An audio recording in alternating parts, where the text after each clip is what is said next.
Madame, Monsieur, bonjour et merci de nous rejoindre dans cette session d'information. Le séminaire d'immersion du gouvernement Sama2 se déroule au fleuve Congo-Hôtel dans le but de renforcer les capacités. Il est question du partage d'expériences dans le but de créer une dynamique de changement. Le Premier ministre Jean-Michel Sama-Lukonde-Kingé, qui a procédé à l'ouverture de ces travaux, a appelé les uns et les autres à consolider la cohésion au sein du gouvernement et de privilégier la gestion basée sur le résultat. C'est un reportage de Janine Kalinga.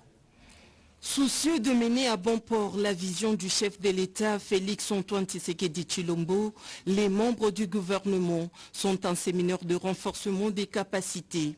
Ouvert ce mardi 24 avril 2023 au fleuve Congo-Hôtel par le Premier ministre Jean-Michel Sama-Lukonde-Kingé, ces travaux seront ponctués de plusieurs exposés enrichissants, occasion de partager les informations et d'échanger les expériences des uns et des autres pour ce gouvernement appelé à apporter de réponses concrètes aux besoins de la population dans un contexte préélectoral avec en toile de fond un second mandat pour le président de la République Félix-Antoine Tshisekedi Tshilombo. Je voudrais avant tout renouveler mes remerciements et ma reconnaissance à son Excellence, Monsieur le Président de la République, chef de l'État Félix-Antoine Tshisekedi Tshilombo, pour la confiance placée en ma personne pour coordonner l'action gouvernementale, mais le remercier aussi au nom de tous les membres du gouvernement pour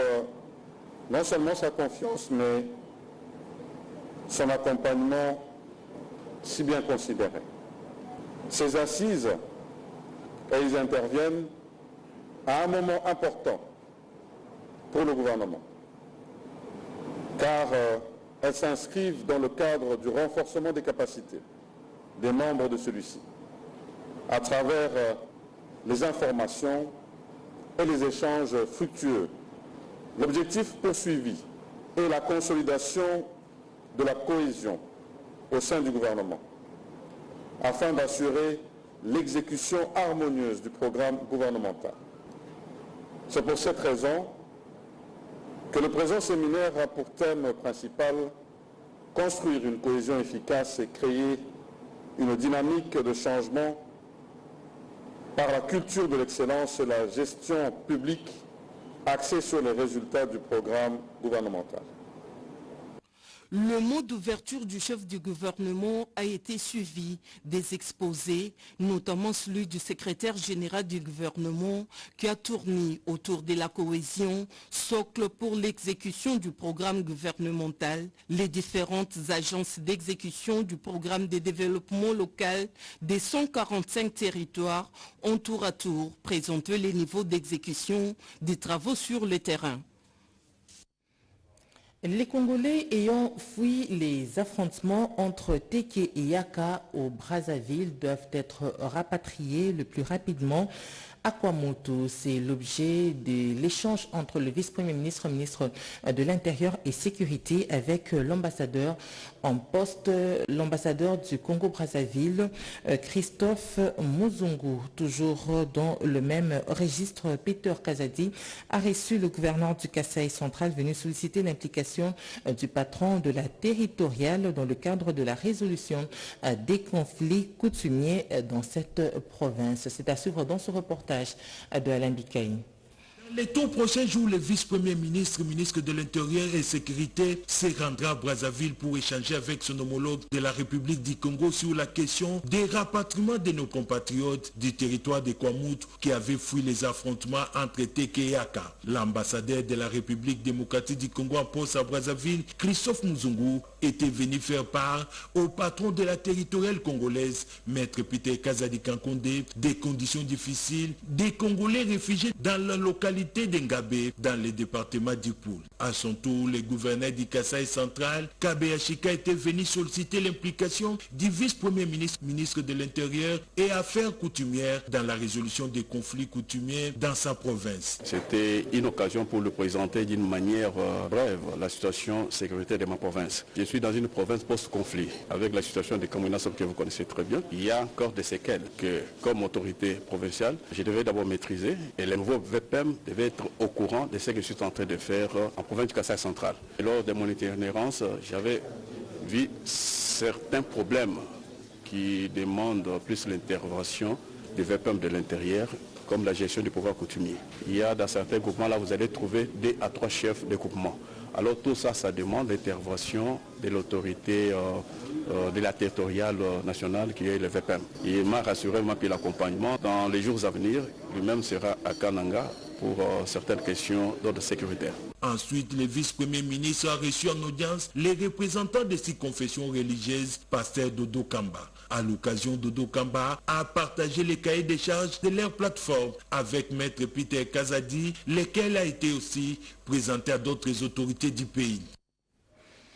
Nos compatriotes victimes des violences communautaires perpétrées dans le territoire de Kwamout, dans la province de Maïndombe, et qui ont trouvé refuge à Ngambe, allais-je dire, en République du Congo, viennent de bénéficier d'une assistance humanitaire de l'ambassadeur de la République démocratique du Congo à Brazzaville, Maître Christophe Muzungu. C'est un reportage de Nicole Sesep.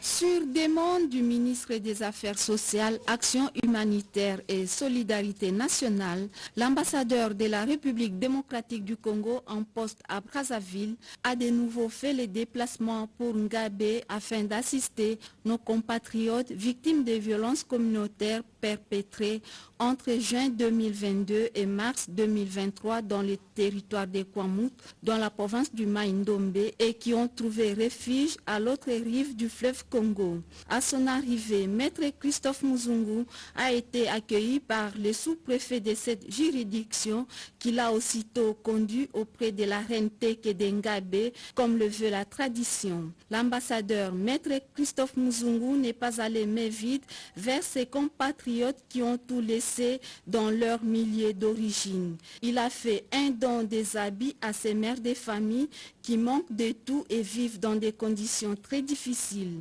Occasion pour les diplomates congolais de sensibiliser ses frères et sœurs sur le respect aussi bien des lois que des autorités du pays d'accueil.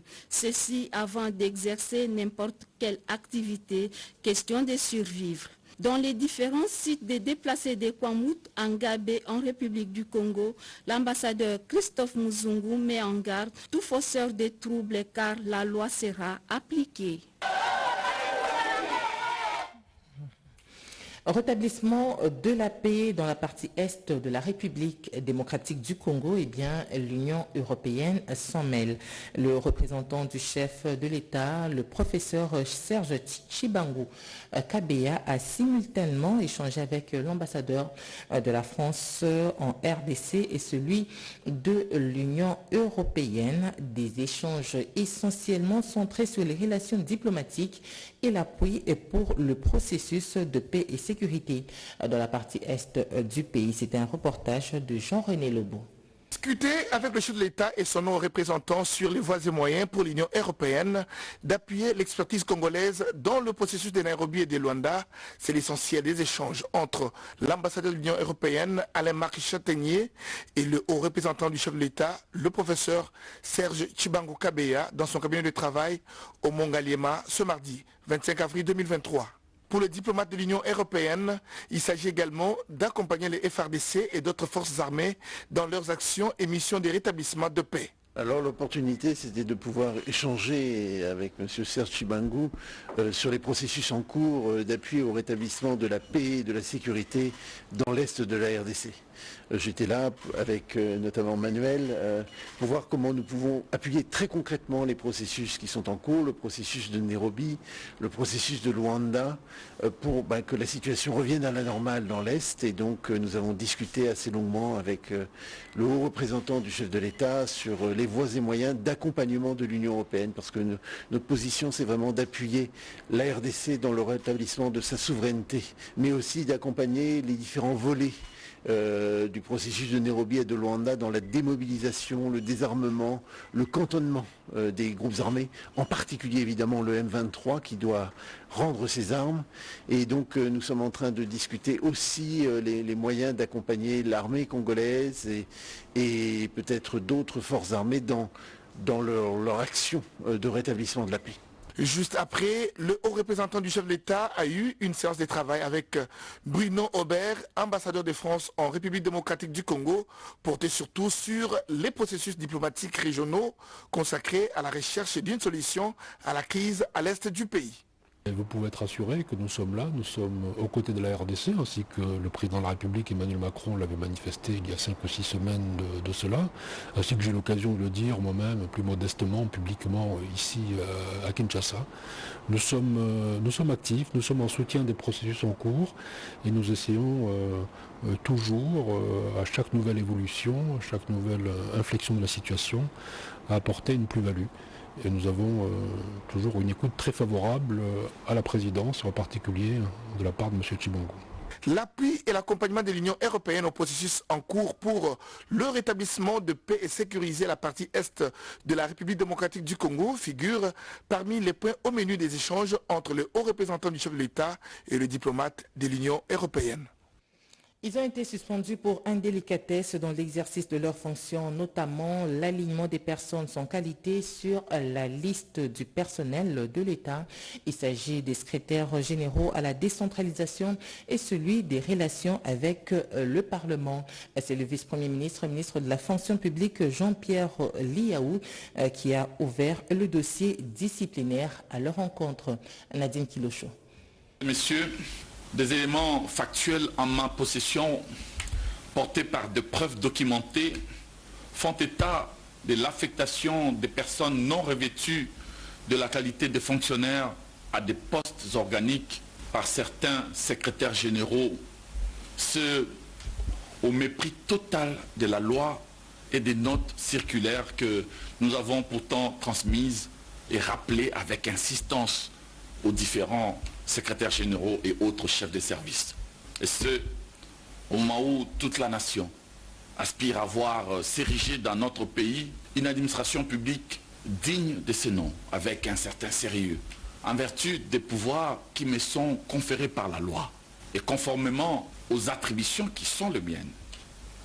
J'ai pris la décision d'ouvrir des actions disciplinaires à charge de hauts fonctionnaires qui se sont rendus coupables de cette forfaiture. Il s'agit notamment du secrétaire général à la décentralisation et celui aux relations avec les parlements. Ils sont immédiatement suspendus de leurs fonctions à dater de ce jour pour avoir affecté de nouvelles unités en violation totale de la loi et des règles régissant l'accès à l'emploi public, en ayant même essayé désespérément d'antidater certaines de leurs forfaitures pour échapper à la rigueur de la loi.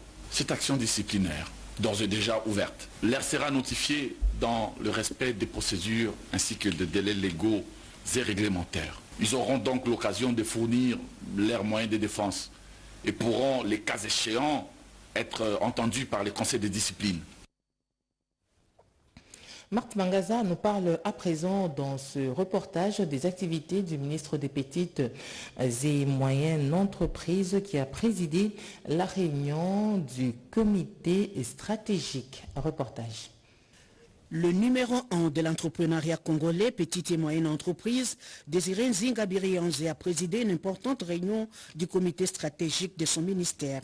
Les directeurs généraux, les cadres de l'administration et les experts de différents domaines d'intervention ont eu à se pencher autour du ministre sur toutes les questions susceptibles de booster des mesures d'application des ordonnances-lois relatives à la promotion de l'entrepreneuriat et des start-up et à la promotion de l'artisanat.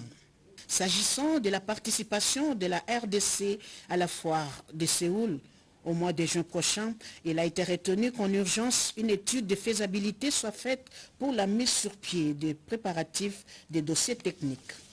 Avec le président de la société Quantum Vertex à Kinshasa, le ministre Désiré Nzinga Birianze a échangé sur les modalités du lancement très prochain du projet 1 million de PME au Congo pour 8 millions d'emplois. Nous venons donc accompagner la vision du chef de l'État à travers le programme de son Excellence, Monsieur le Ministre.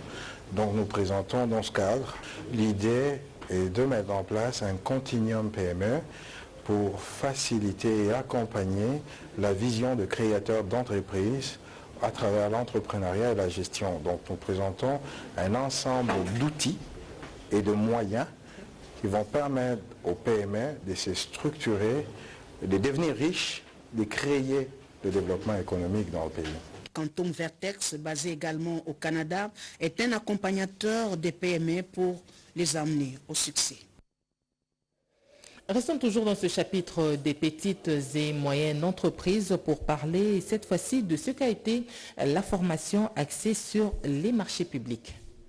Chaque centime ou dollar qui sort de l'entreprise pour exécuter un quelconque projet doit respecter les normes de principe des passations de marché. Dans ces domaines, l'autorité de régulation de marché public vient d'être sollicitée par la Société nationale d'électricité pour son expertise avant l'installation de sa cellule de passation de marché. C'est pour outiller les cadres et agents affectés dans cette cellule. Pendant 3 jours sans relâche, les experts de l'ARMP, avec à leur tête Raymond Martin Luther Yuma, directeur général, vont dispenser plusieurs matières essentiellement focalisées sur les procédures nationales de passation de marché public, telles qu'édictées par la loi numéro 10/010 du 27 avril 2010 et la loi numéro 18/016 du 9 juillet 2018.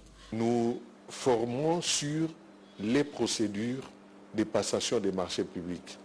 Par procédure, il faut entendre tout cet ensemble de processus, tout cet ensemble des opérations qui constituent les cycles de passation des marchés publics, c'est-à-dire de l'identification des besoins jusqu'en passant par les acquisitions elles-mêmes, jusqu'à des prestations à la réception du marché prononcées sans réserve. La SNEL a à cette occasion exprimé ses sentiments de gratitude les plus profonds à l'endroit de la direction générale de l'ARMP pour avoir promptement répondu à la sollicitation de cette société commerciale qui a besoin de normaliser la gouvernance en veillant à la conformité des engagements contractuels aux actes légaux et réglementaires en cette matière. La hausse des prix de maïs dans le Grand Kasaï au cœur des audiences que le ministre de l'Agriculture a accordées respectivement au gouverneur de la province du Kasaï oriental et à celui du Kasaï central.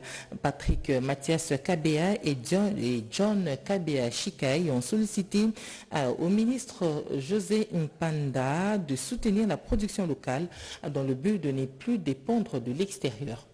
La pénurie de denrées alimentaires, notamment le maïs dans l'espace Kasaï, préoccupe au plus haut point les autorités politico-administratives. Soucieux du bien-être des administrés, les chefs de l'exécutif provincial du Kasaï central et celui du Kasaï oriental ont rencontré tour à tour le ministre de l'Agriculture, Maître José Mpanda Kabango, à qui ils ont exposé les problèmes relatifs à la dotation des semences et des engrais.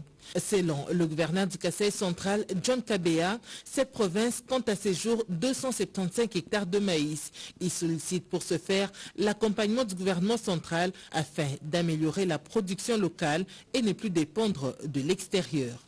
L'aliment de base pour ma province, c'est le maïs. Le gouvernement provincial a produit 275 hectares. Parce qu'aujourd'hui, là, on ne peut pas être dépendant de la province du Kasaï. Moi, ma mission majeure, c'est de voir dans quelle mesure que ma propre province peut produire des maïs sans toutefois dépendre à une autre province. Et pour Mathias Kabea Chikaya, l'enclavement de sa province handicape l'approvisionnement en semences et en engrais, d'où la construction et la réhabilitation des routes de desserte agricole ainsi que celles qui relient le Kasaï oriental à d'autres provinces. Je suis venu voir son Excellence, Monsieur le ministre de l'Agriculture, en rapport avec le domaine de l'agriculture dans ma province, le Kasaï oriental, pour nous soutenir dans cette saison C qui va commencer bientôt, mais surtout pour préparer la saison A qui arrive dans 3 mois. Nous avons un problème d'enclavement pour l'arrivée des produits, notamment les engrais. Mais nous avons également un problème avec la mécanisation. Le patron de l'agriculture, Maître José Mpanda Kabangou, a promis de soutenir l'agriculture dans cet espace et a indiqué qu'un programme du gouvernement a été arrêté au Conseil des ministres pour lutter contre la pénurie de maïs dans le pays. Vous allez corriger avec moi qu'il s'agit de Patrick Mathias Kabea, gouverneur du Kasaï oriental. Poursuivant ce journal, il s'est ouvert dans la capitale l'atelier pour le renforcement des processus de planification, programmation, budgétisation et suivi, évaluation des investissements publics au sein du ministère du Plan de la RDC. C'est le secrétaire général au ministère du Plan, Daniel Epengue, qui a ouvert cette mission au nom du ministre d'État du Plan. C'est un reportage de Peggy Mukunda. Pendant 3 jours, les experts des directions des études et planification de différents ministères vont échanger pour analyser et critiquer le processus de planification, programmation, budgétisation et suivi-évaluation des investissements publics de la RDC. Le gouvernement s'est engagé dans un processus de bonne gouvernance en initiant de multiples réformes, notamment celles des finances publiques, en vue de s'insérer dans une démarche programmatique et budgétaire optimale. Cela aura comme conséquence de faciliter la résolution simultanée des problèmes budgétaires de base et d'améliorer la gestion budgétaire, notamment celle des investissements publics. C'est dans ce cadre que le ministère du Plan veut renforcer les fonctions clés de coordination de la planification et programmation des investissements publics. La matérialisation de cette mission aussi importante a été rendue possible grâce à l'appui financier de la coopération belge à travers Enabel. Les experts sont donc appelés à donner aux consultants toutes les informations nécessaires pour une nouvelle impulsion du processus. Unis comme un seul homme, les cadres et agents de l'autorité de régulation de la sous-traitance dans le secteur privé ont, dans un mémo adressé au chef de l'État et à l'opinion nationale, réfuté toute allégation mensongère qui ne les concerne pas, distillée, allais-je dire, dans la presse et dans les réseaux sociaux à l'endroit plutôt de leur directeur général Miguel Katem Kachal. Reportage.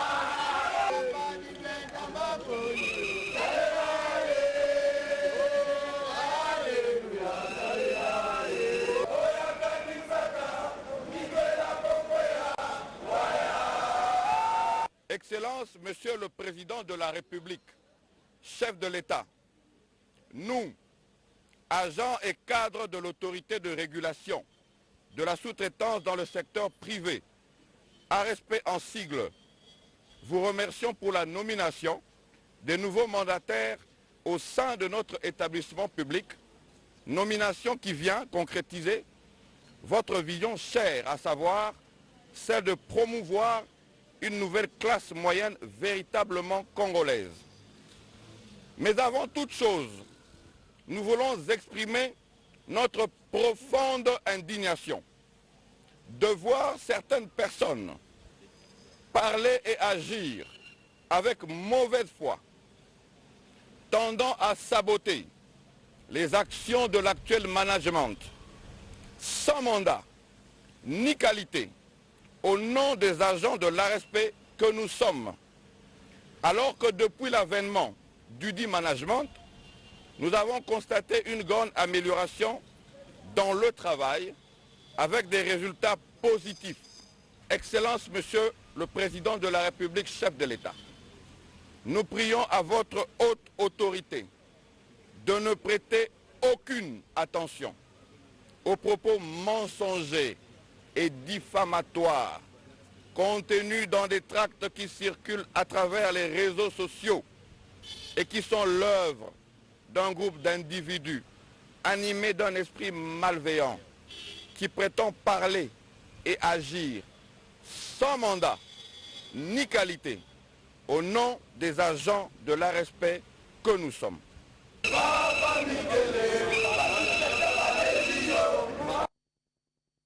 Signature d'un accord sanctionnant la révision du traitement d'activité entre l'employé représenté par le directeur général Godefroy Stanislas Chimanga et le bon syndical de l'INPP. Et c'est un reportage de Diane Balaka. Tout est parti d'une proposition faite en date du 12 avril 2023 par l'employeur de l'Institut national des préparations professionnelles INPP d'octroyer un montant forfaitaire minimum à tous les cadres et agents de cet établissement public. Sur instruction de son directeur général, Godefroy Stanislas Chimanga avait résolu de mettre en place une commission mixte paritaire employeur-bon syndical avec comme mission mettre en application des conclusions de la révision bipartite du 12 avril 2023, rassembler toutes les simulations sur les traitements salariales.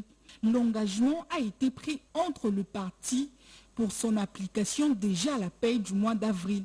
Au regard de l'assiette fixe des recettes, on peut maintenir cet équilibre sans que le fonctionnement et l'investissement en pâtissent.